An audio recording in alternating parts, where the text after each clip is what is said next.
안녕하세요. 네,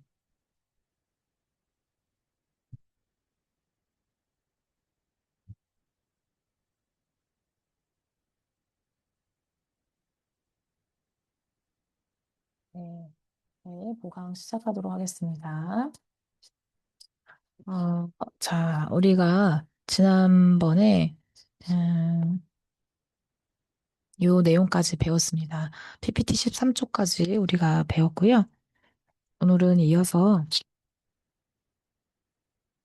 이 부분부터 보도록 하겠습니다. 음. 그래서 우리가 글쓰기를 할 때 한 목적적 글쓰기가 필요하다. 그래서 한 편의 글을 쓸 때 그것이 생산되고 읽혀질 맥락을 고려하면서 주제와 장르에 적합한 내용과 구조로 글을 완성해야 돼요.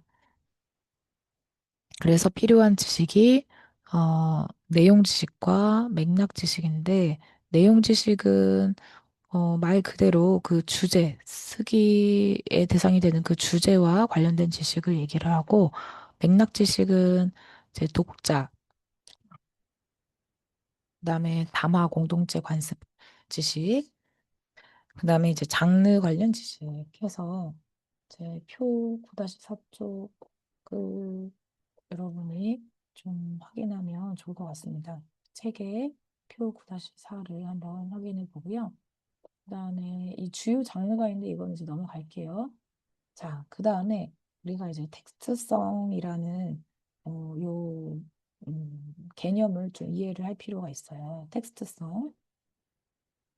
그래서 텍스트성이라는 것에 대해서 여러분이 이해를 할 필요가 있는데, 어, 자, 텍스트성을 구성하는 주요 요소는 응결성과 응집성입니다. 응결성과 응집성.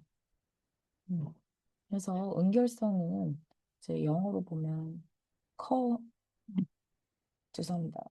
커, 제가 지금 목이 좀 아파서 좀 자꾸 기침을 하네요. 잠시만요. 커히전이 있고요. 응집성이라고 하는 거는 coherence가 있어요. coherence. 이게 영어하고 영어로 이해하는 게 조금 더 편해요. 왜냐면 이제 한국어로 이 커이전을 응결성 또는 응집성이라고 이렇게 바꿔서 번역하는 경우도 있거든요. 그래서 커이전은 응결성, 커히어런스는 응집성 이렇게 이해하는 것이 더 좋습니다. 그래서 영어로 우선은 여러분이 좀 공부를 하고 있으면 좋을 것 같습니다. 자, 그래서 커히전과 죄송해요. coherence 이 차이를 좀 보겠습니다. 자, 먼저 cohesion은요. 어, 텍스트 안에 문장들 사이에서 표면적으로 드러나는 문법적 연결 관계예요. 표면적으로 드러나는 문법적 연결 관계. 그래서 예를 들어서 우리가 아이고 잠시만요. 네, 예를 들어서 지금 제가 한번 문장을 써볼게요. 여러분이 잘 따라가 보세요. 자, 아, 음. 나는 차를 샀다. 내 차는 멋있다, 멋지다. 그리고 이제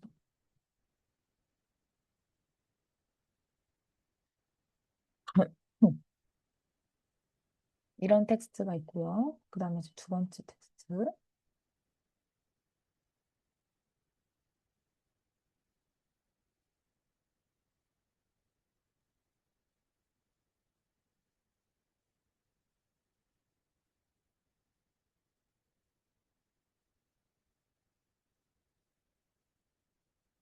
자, 한번 이런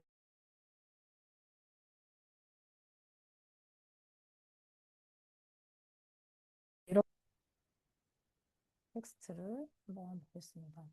이거는 편의상. 1번 텍스트. 이번 2번 텍스트라고 한번 해볼게요. 1번 텍스트는, 음, 자, 이 세 문장을 한번 보세요. 읽어보시기 바랍니다. 이 연결이 어때요? 자연스러워요. 나는 차를 샀다. 내 차는 멋지다. 그리고 굉장히 빠르다. 여기서 이 첫 번째 문장과 두 번째 문장의 연결고리가 어때요? 자연스럽죠? 그래서 나는 차를 샀다. 내 차는, 그러니까 이 차가 앞에 있는 차가 뒤에 오죠? 그 차가 뭐지? 멋있다. 그리고 그리고라는 접속 어휘를 사용해서 접속 부사를 사용해서 앞문장과 뒷문장의 연결 관계를 자연스럽게 알려줬어요. 그죠? 음. 자, 이렇게 지금 이 세 문장을 보면 서로 그 연결고리가 어, 쉽게 파악될 수 있어요. 나는 차를 샀다. 그죠? 이것도 굉장히 직관적으로 알 수가 있어요. 언어 표면적으로 요 차가 연결이 되죠. 음, 어, 차가 이렇게 연결이 됩니다. 차와 이 차가 연결이 되고 그다음에 그리고라는 말이 이렇게 연결이 돼요. 이렇게 표면적으로 드러나는 문법적 연결관계는 커히전이라고 합니다. 죄송합니다. 그 다음에 두 번째는 coherence예요. coherence는 뭐냐면 텍스트의 심층에 흐르는 의미적인 연결관계예요.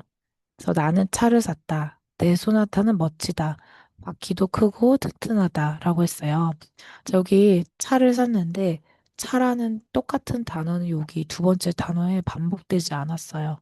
여기 세 번째 단어의 문장에도 나오지 않았죠. 그래서 딱 얼핏 보면 이 세 문장이 서로 관련이 없나라고 생각이 될 수 있지만 그렇지만 우리는 이 세 문장의 연결을 자연스럽다고 봅니다. 그 이유는 우리의 배경 지식 때문이에요. 나는 차를 샀다. 내 소나타. 이거는 한국의 유명한 현대차의 한 종류거든요. 그래서 내 소나타라고 하면 아, 이 사람이 산 차가 소나타구나라는 것을 유추할 수 있죠. 그래서 독자는 이 첫 번째 문장과 두 번째 문장이 자연스럽다고 느낄 수 있는 겁니다. 그 다음에 바퀴도 크고 튼튼하다라는 세 번째 문장에서 바퀴라는 게 앞에 두 문장과 관련이 없어 보일 수는 있지만 독자는 알아요. 차에는 바퀴가 반드시 있다는 것을. 그래서 표면적으로 드러나지 않지만 이렇게 어떤 의미적으로 연결이 되고 독자가 스스로 배경 지식을 이용해서 세 문장 간의 연결 관계를 추론할 수 있다면 그거는 응집성, coherence가 있다라고 볼 수가 있겠습니다.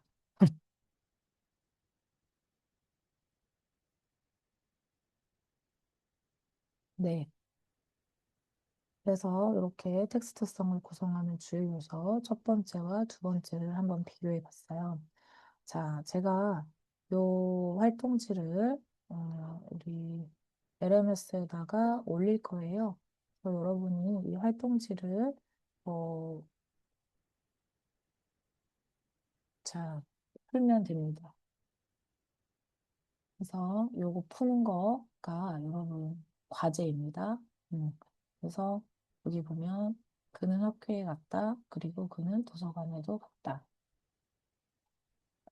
이거는 커이전과 저 여기서는 결속성이라고 돼 있죠. 영어로만 여러분 좀 음, 이제 파악을 하시면 됩니다. coherence, cohesion과 coherence 중에서 무엇에 더 가까운 그런 텍스트인지를 한번 써보시고요. 그 이유를 여러분 써보시기 바랍니다.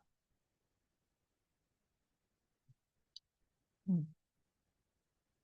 이것도 마찬가지로 여러분이 좀 여기다가 한번 써보고요. 요거는 과제입니다. 여러분 이것까지 해야 수업 저기 들은 걸로 출석으로 인정이 되니까 꼭 여러분이 이 활동지까지 제출을 하셔야 되겠습니다. 과제란에다가 제출하시면 됩니다. 음. 자, 그 다음에 텍스트성 갖추기. 해서 텍스트 구조 층위에 따른 장르 중심 쓰기 교육의 내용이 있는데 텍스트의 층위가 이렇게 미시 구조, 거시 구조, 최상위 구조가 있습니다. 그래서 미시 구조는 작은 단위의 구조예요. 문장과 문장 안에서의 연결이에요. 그래서 한 문장 안에서 그 문장 성분 내에 그런 연결이 자연스러운지 이런 것들을 보시면 되겠고요. 그 다음에 이제 거시 구조는 단락의 내용 전개입니다. 단락이 내용 전개가 자연스러운지, 일관성이 있는지, 문장 안의 연결이 자연스러운지, 문장과 문장 간의 연결 관계를 이제 음, 고려하는 것이 거시 구조와 관련이 된 거죠. 그다음에 이제 마지막 최상위 구조는 단락과 단락 간의 내용 전개입니다. 그래서 이런 구조가 세 가지 구조가 있다는 거, 이시 구조는 자 제가 키워드를 여기다가 표시를 해둘게요. 미시 구조는 문장 내 연결, 거시 구조는 문장 간의 연결, 최상위 구조는 단락 간의 연결과 관련이 있다. 자, 이렇게 우리 학생들이 이해를 하고 있으면 되겠습니다. 자, 그래서 미시 구조, 거시 구조, 최상위 구조의 차이를 여러분이 잘 기억을 하시기 바라겠습니다. 자, 그 다음에 응결성과 응집성을 형성하는 언어 표현이 있어요. 음. 그래서 응결성은, 음, 아까 우리가 커히전이라고 했죠? 그 다음에 응집성은 coherence라고 했어요. 여기서, 그죠? 응결성은 커히전, 응집성은 coherence예요.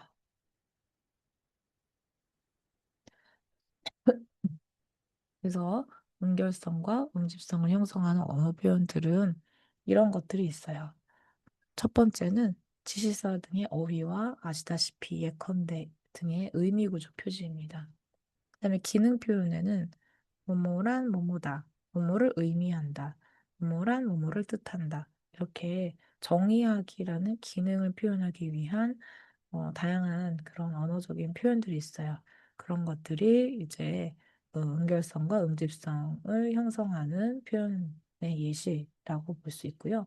그 다음에 이제 수사학적 특징도 응결성과 응집성에 형성하는 데에 도움을 주는데요.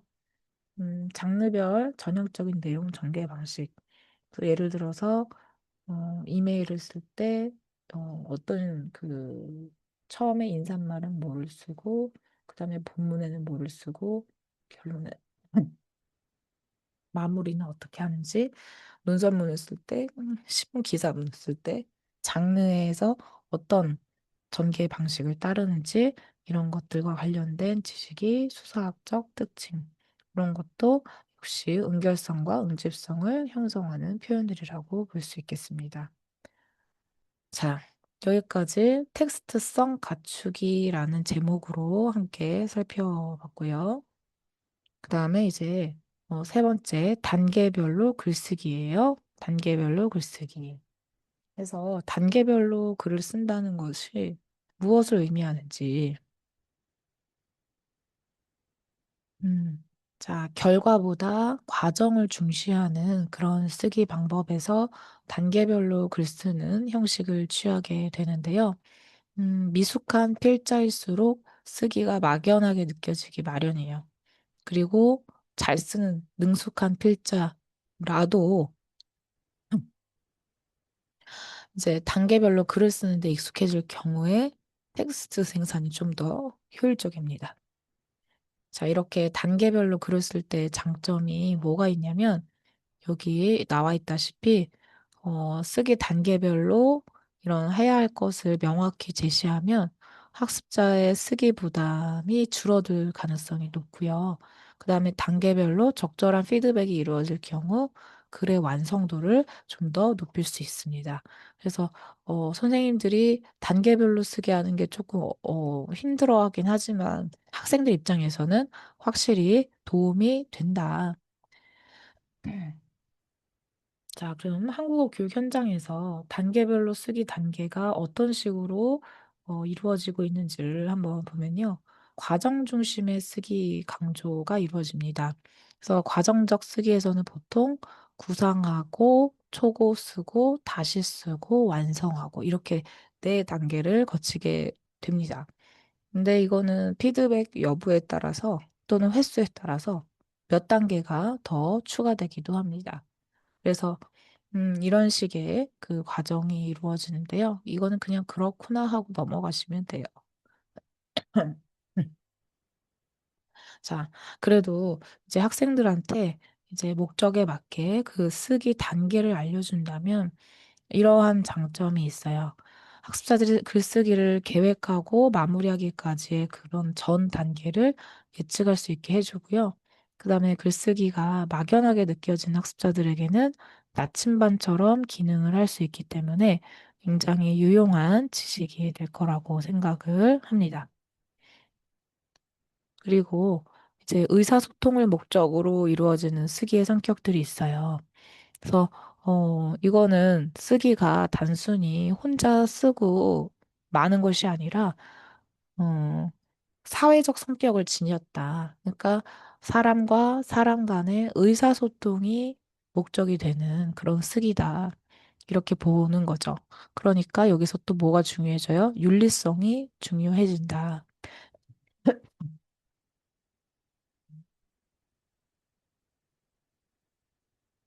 아, 네. 그래서 윤리성이 이제 굉장히 중요해지는데, 이제 뭐 여러분이 인터넷에 댓글 쓰기 이런 것도 윤리성이 매우 중요해지잖아요. 그래서 그 읽을 사람에게 어떤 상처가 되지 않는 그런 글을 쓰는 것도 중요하고, 그 다음에 또 그 여러분이 쓰는 내용이 어, 다른 사람의 것을 베끼면 안 되는 거죠. 그래서 그런 것들을 음, 교육을 해야 된다는 거죠. 그래서 사회적인 규범에 맞게 윤리적인 글쓰기를 가르치는 것이 중요하다. 여러분 자신도 그렇게 하는 것이 중요하고, 또 요즘은 AI가 나옴에 따라서 이런 윤리적인 글쓰기가 더 중요해졌습니다. 그래서 그런 부분에 있어서 제 교사로서 의식을 이제 확실하게 해야 된다. 윤리적인 의식이 있어야 한다. 이런 거예요. 그리고 쓰기 윤리가 너무 중요해졌어요. 만약에 여러분이 나중에 이제 유명한 사람이 됐는데 여러분이 옛날에 쓴 어떤 보고서 아니면 논문이 어, 뭐 실수로 표절을 하게 됐다. 그러면 그게 갑자기 유명세가 꺾이기도 하고 또 이제 법의 심판을 받기도 하고 그렇게 되거든요. 그래서 실제 현실에서 쓰기 윤리가 굉장히 강조되고 있습니다. 그래서 이런 것들이 중요하다. 그냥 가볍게 넘어갈 일은 아니다. 이런 것을 이제 볼 수 있겠죠? 자, 그래서 이렇게 쓰기 윤리가 중요하다라는 거. 그래서 표절이라는 거가 뭔가. 표절이란 다른 사람의 아이디어, 글이나 자료를 허락 없이 무단으로 사용하는 것을 의미합니다. 그래서 현재는 이전보다 표절로 인식되는 범위가 확장되고 있어요. 여러분, 뭐, 노래나 뮤직비디오 같은 것도 가수가 자기가 만들었다고 했는데, 나중에 알고 보니까 다른 가수의 것을 그대로 카피 앤 페이스트 하는 경우도 있잖아요. 그런 것들이 이제 표절인데, 그러할 경우 그 노래가 다, 노래를 더 거두어야 합니다. 그러니까 글도 마찬가지죠. 그래서 표절은 정말 중요한, 심각한 그런 윤리적 침해 행위이다, 손상을 자초하는 행위다라는 것이 너무나 여러분 이제 잘 인식을 해야 되는 문제입니다. 자, 그래요. 그 다음에, 그럼 이제 쓰기 윤리의 필요성을 좀 이제 더 보면, 이제 단순하게 글을 능숙하게 잘 쓰는 것만으로 그 사람의 쓰기 능력을 평가해서는 안 되고요. 얼마나 윤리적으로 썼나, 음, 이런 것이 중요하다. 그래서, 이제 우리 LMS, 명지대 LMS에서도 그 표절을 잡는 그런 도구가 있어요. 그래서 여러분이 보고서를 내면, 이제 교수님들이 그거를 보고서를 보고 이게 AI에서 온 것이다. 아니면 다른 어떤 유명한 사람의 글을 인용 없이 그대로 썼다라는 것이, 을 그대로 확인을 할 수가 있거든요. 정확하게. 그래서, 그런 거 여러분 굉장히 조심해야 됩니다. 그래서 예전에 어떤 학생이 그것 때문에 교양 수업에서 F를 받은 적이 있거든요. 그러니까 쓰기 윤리 의식 굉장히 여러분이 중요하게 생각을 해야 된다. 자, 그러면 이제 표절이 되지 않도록 자료 사용을 어떻게 해야 될 것인가. 먼저 자료를 잘 선별하는 것이 필요하고요. 첫 번째. 그다음 두 번째는 자료의 출처 표시를 명확하게 해야 돼요. 그래서 각주로 이것을 이제 어떻게 처리를 해야 되는지, 참고 문헌 어떻게 써야 되는지, 그다음에 자료 내용의 구분 및 반영 어떻게 해야 되는지 이런 것들을 이제 우리 어, 먼저 우리 자신이 잘 알고 있어야 되고 학생들한테 글을 쓰게 할 때도 이런 교육이 너무 중요하다. 자, 이런 얘기를 할 수가 있겠습니다.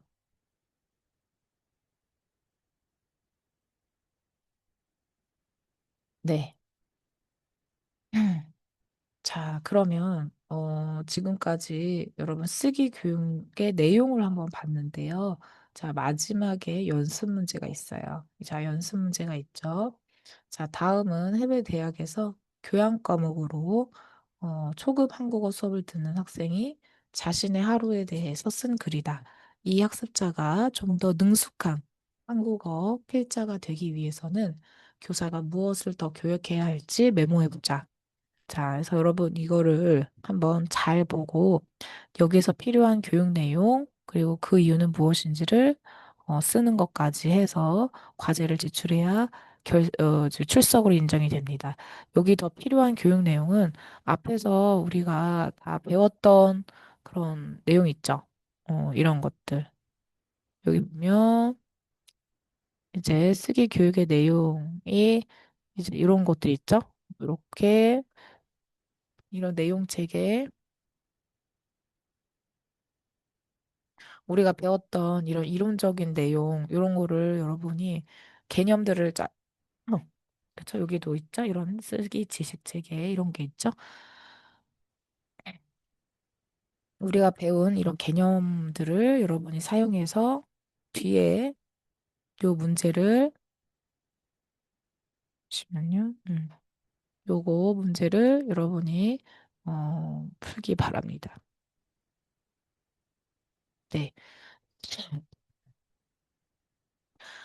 제가 이제 목 상태가 안 좋아서, 여러분 수업 잘 이제 듣기가 좀 불편했을 텐데, 아이고, 여기까지 듣느라 고생하셨고요. 우리는 수업 시간에 또 하겠습니다. 수요일에 만나요. 여러분 수고하셨습니다.